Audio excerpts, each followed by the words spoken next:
J'entends déjà les anti-américains qui hurlent à qui veut bien l'entendre. Oui, ce film est trop cliché. Oui, c'est un gros film hollywoodien patriotique. C'est tout pourri.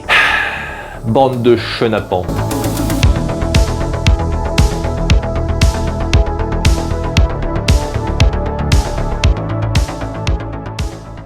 Bonjour à toutes et à tous. Aujourd'hui, une nouvelle vidéo sur l'un des événements les plus marquants de l'histoire des États-Unis d'Amérique. Je parle bien sûr de l'attaque de Pearl Harbor par les Japonais le 7 décembre 1941. Le film que nous allons étudier s'intitule en toute modestie Pearl Harbor. Il fut réalisé par Michael Bay et sorti dans nos salles en 2001. Michael Bay est entre autres à l'origine de la saga Transformers, des Bad Boys avec Will Smith et Martin Lawrence, ou encore l'excellent Armageddon avec Bruce Willis. Je ne suis pas un fervent défenseur du réalisateur, pourtant j'apprécie sa filmographie et sa réalisation. Le film met en scène 3 événements de la Seconde Guerre mondiale: la bataille d'Angleterre, l'attaque de Pearl Harbor et le raid de Doolittle. Durant ces 3 événements majeurs, nous est contée une belle histoire de 2 amis qui sont déchirés entre une amitié qu'ils ont depuis l'enfance, une jeune femme dont ils sont amoureux, et enfin leur devoir de faire la guerre au risque de leur propre vie. Si j'ai vraiment apprécié le film, il n'en a pas été autant pour la majorité d'entre nous. En effet, le film fut largement critiqué à sa sortie au point d'avoir plus de nominations pour les Razzie Awards que pour les Oscars. Les Razzie Awards, en fait, c'est un peu comme les Oscars, mais en négatif. Par exemple, pour Pearl Harbor, il y a eu le Razzie Award du pire film, du pire acteur, du pire réalisateur, du pire scénario et du pire couple à l'écran. Autrement dit, ça fait un peu mal. Alors comment expliquer le fait que le film fit un carton en salle en rapportant 450 millions de dollars? Faut croire que ce ne sont pas les bonnes personnes qui donnent les récompenses. Comment expliquer ce déferlement de haine? Parce que oui, il a pris cher le film quand même. Bon, j'imagine que si vous êtes là, c'est qu'au minimum vous avez vu le film, que vous l'ayez aimé ou non. Donc comme ça, niveau spoiler, on va pouvoir se lâcher un petit peu. Comme je le disais en introduction, les reproches qui sortent le plus souvent concernent le côté historique du film, la romance et surtout le côté patriotique américain. Je me suis donc avalé de nombreuses pages sur l'histoire de la guerre du Pacifique pour y voir plus clair et savoir un petit peu de quoi je parle. Parce que c'est vrai que pour le coup, le film montre juste une attaque japonaise sans pour autant répondre à la question du pourquoi ils ont fait ça. Il faut savoir qu'à l'époque de l'entre-deux-guerres, le Japon était en pleine expansion. Il avait envahi une partie de la Chine et avait continué sa croissance économique en Indochine française. Malheureusement pour lui, la Chine avait pour alliés les Américains, qui leur faisaient parvenir du ravitaillement en armes et en nourriture par l'octroi d'un prêt-bail. La conquête des Japonais menaçait l'intérêt des Américains et Washington intervient contre lui. Étant donné que le Japon ne voulait pas se retirer de la Chine et de l'Indochine française, les États-Unis établirent un accord avec le Royaume-Uni et les Pays-Bas. Ils décrétèrent à partir du 26 juillet 1941 l'embargo complet sur le pétrole et l'acier, ainsi qu'un gel total des avoirs japonais sur le sol américain. En l'espace de 5 mois, les approvisionnements en pétrole du Japon furent réduits de 90%. Comme vous êtes fort en maths, vous avez très bien compris que 5 mois après juillet nous amène directement en décembre 1941. Alors oui, je sais, je m'improvise un petit peu prof d'histoire, mais il est important de remettre les choses dans leur contexte si on veut vraiment comprendre le pourquoi du comment. Ce qu'il faut aussi savoir durant cette période de 5 mois, c'est que les Japonais essayaient de trouver un accord avec l'Amérique, tout en se préparant à la guerre dans le cas où les Américains refuseraient leur compromis. Je vous passe les détails, évidemment, j'essaye de résumer le plus possible pour que vous puissiez comprendre rapidement. Oui, je vais pas vous faire un documentaire sur l'attaque de Pearl Harbor et puis la Seconde Guerre mondiale et la guerre du Pacifique et puis la guerre du Vietnam et puis...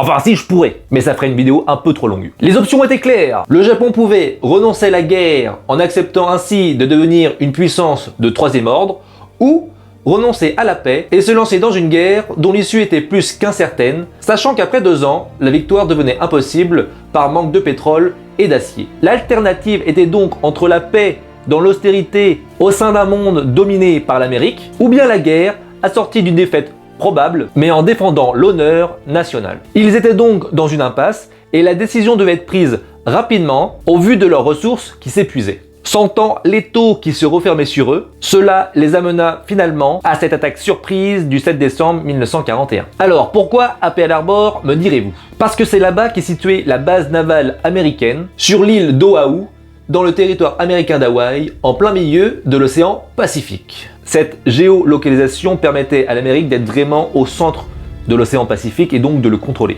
De ce fait, en détruisant cette flotte, les Japonais pourraient continuer leur avancement en empêchant les Américains de s'y opposer militairement. Parce qu'à l'époque, il n'y avait que deux pays qui faisaient la loi sur l'océan Pacifique. T'avais les Ricains et les Japonais. Petit pays de base, mais purée, il y a du monde. Non mais je vous jure, t'as l'impression qu'ils sont partout. Ils sont en Chine, en Indochine française, au Japon, sur l'océan Pacifique. Et tu te dis, mais ils sont combien? Calmez-vous les Japonais. Revenons-en au film qui dure 3 heures. On a une première partie de mise en place des personnages, de romance et de bataille en Angleterre pour l'un des héros. D'ailleurs, beaucoup râlent sur cette histoire de romance cliché à souhait et de ce trio qui se forme. Personnellement, ça ne m'a pas gêné, et je dirais même que j'ai apprécié. Oui, j'ose. C'est sûr que si on s'était intéressé à un cordonnier et à une coiffeuse, le film aurait eu beaucoup moins d'intérêt. Oh là là, il y a un aviateur qui tombe amoureux d'une infirmière, c'est trop cliché. Vous avez vu Top Gun? La fille, elle est instructrice en astrophysique. La seconde partie concerne l'attaque des Japonais, qui est juste superbement bien filmée. Les effets spéciaux sont là, et quand on connaît l'amour qu'a Michael Bay pour les explosions, autant vous dire qu'il s'est fait plaisir le bougre.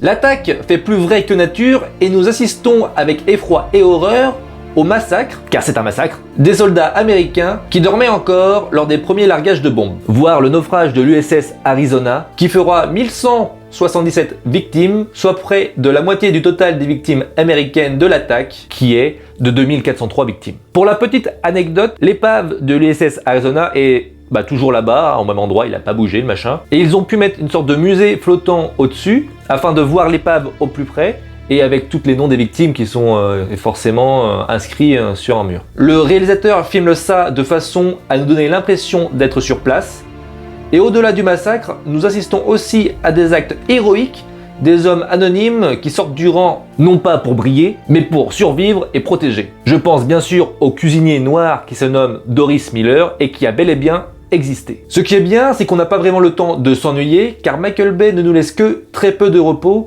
et le fait de montrer non seulement les soldats combattant sur le front, mais aussi le personnel hospitalier complètement débordé et dépassé par la situation à l'arrière est une très bonne idée.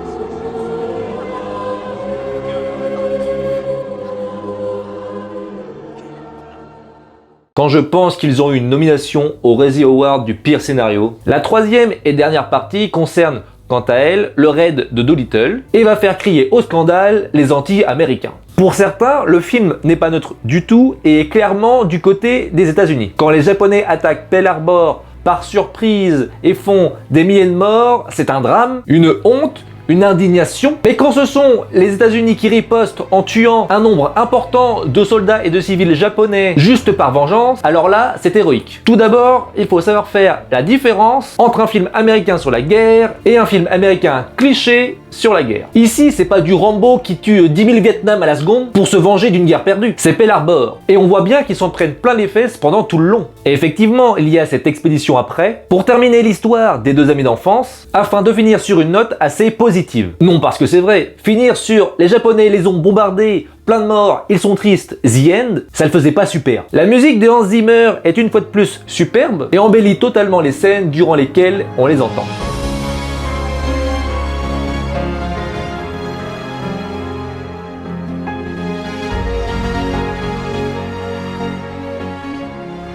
Concernant les acteurs, pour moi, le jeu est plutôt bon. J'ai vraiment du mal à comprendre ce que l'on reproche à Ben Affleck lorsqu'il est nominé au Razzie Award du pire acteur. Parce que le film est quand même doté d'un très bon casting. Le trio amoureux est touchant, et d'autres acteurs sortent du lot, comme Alec Baldwin en colonel emblématique, ou encore Jon Voight en Roosevelt écrasant de charisme et de conviction. Non, franchement, je vois pas trop quoi lui reprocher à ce film.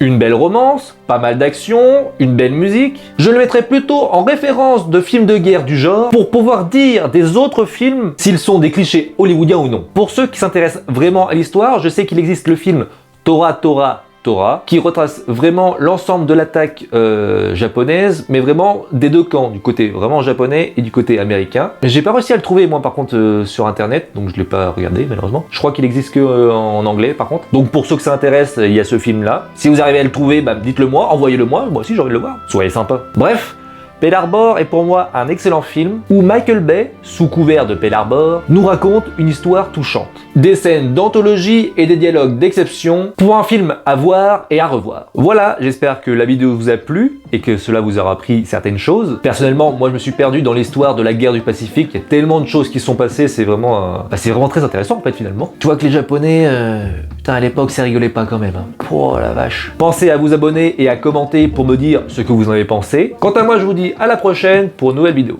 Tchuss.